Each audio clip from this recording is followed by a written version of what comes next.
So I want to thank everyone in Tower Hamlets who came out to see me on Friday night. It was amazing. We had an incredible crowd, and we all spoke about how we want to take London in a new direction. I spoke about getting London back to work. I spoke about how we can make London safer, and I spoke about how we can finally start building affordable houses in this city for people to rent and for people to own.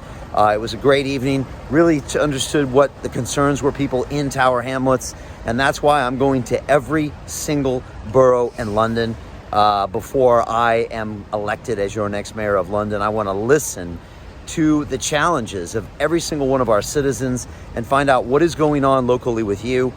Nobody else in this race is going to bother doing this. And that's why it's even more important that I get out there and talk with you. This week, we're going to be in Newham, on the borough of Newham on Friday night. If you want to come out for that, it's free to come, but tickets are going fast. So go to my website, brianformayor.london. You'll be directed on how you can grab a ticket. Come out and see me.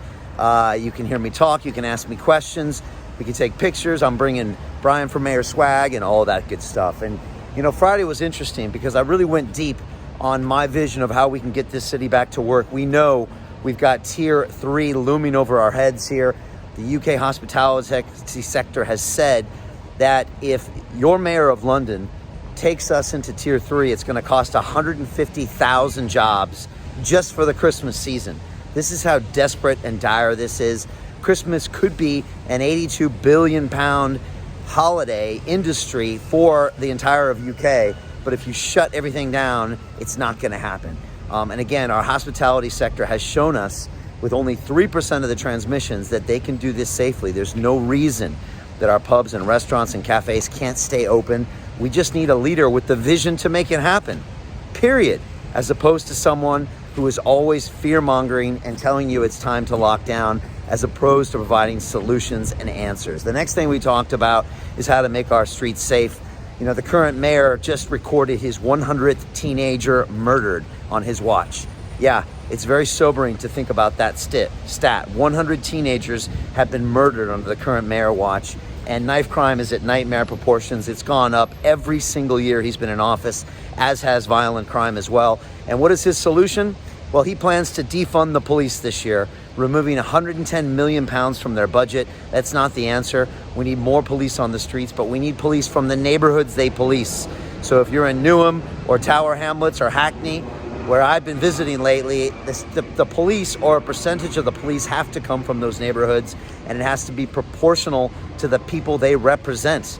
That means gender, race, religion, even ethnicity should be represented in the police force as well. And lastly, we talked about affordable housing.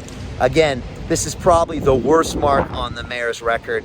His broken promises to build us affordable houses. When he got into office, he promised 80,000 a year, which means he owes us 400,000 houses. He's built 12,000. 3% of his promise he built, which means most of us struggle to pay our rent checks and our mortgage payments every single month. It doesn't have to be that way.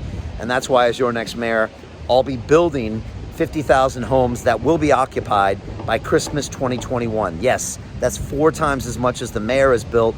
I will build within 6 months of becoming office, and I've got a plan. It's called modular housing, etc. And it's fascinating to me because when I'm out there in the public and I tell people these ideas, their eyes light up and they're like, wow, Brian, that all makes sense. How come we've never heard these ideas from our politicians before? And I smile and I say, yep, that's the ugly thing about two-party politics, is they don't have to innovate. And here's the deal. The current mayor of London, he's not even trying for your vote. He knows he's going to get your vote. You always vote for his party. So why would he bother keeping his promises? He can just keep lying to you, keep telling you everything's going to be okay, and he knows you're going to give him 3 more years in office. What you need is someone that's going to challenge the whole system and shake it up.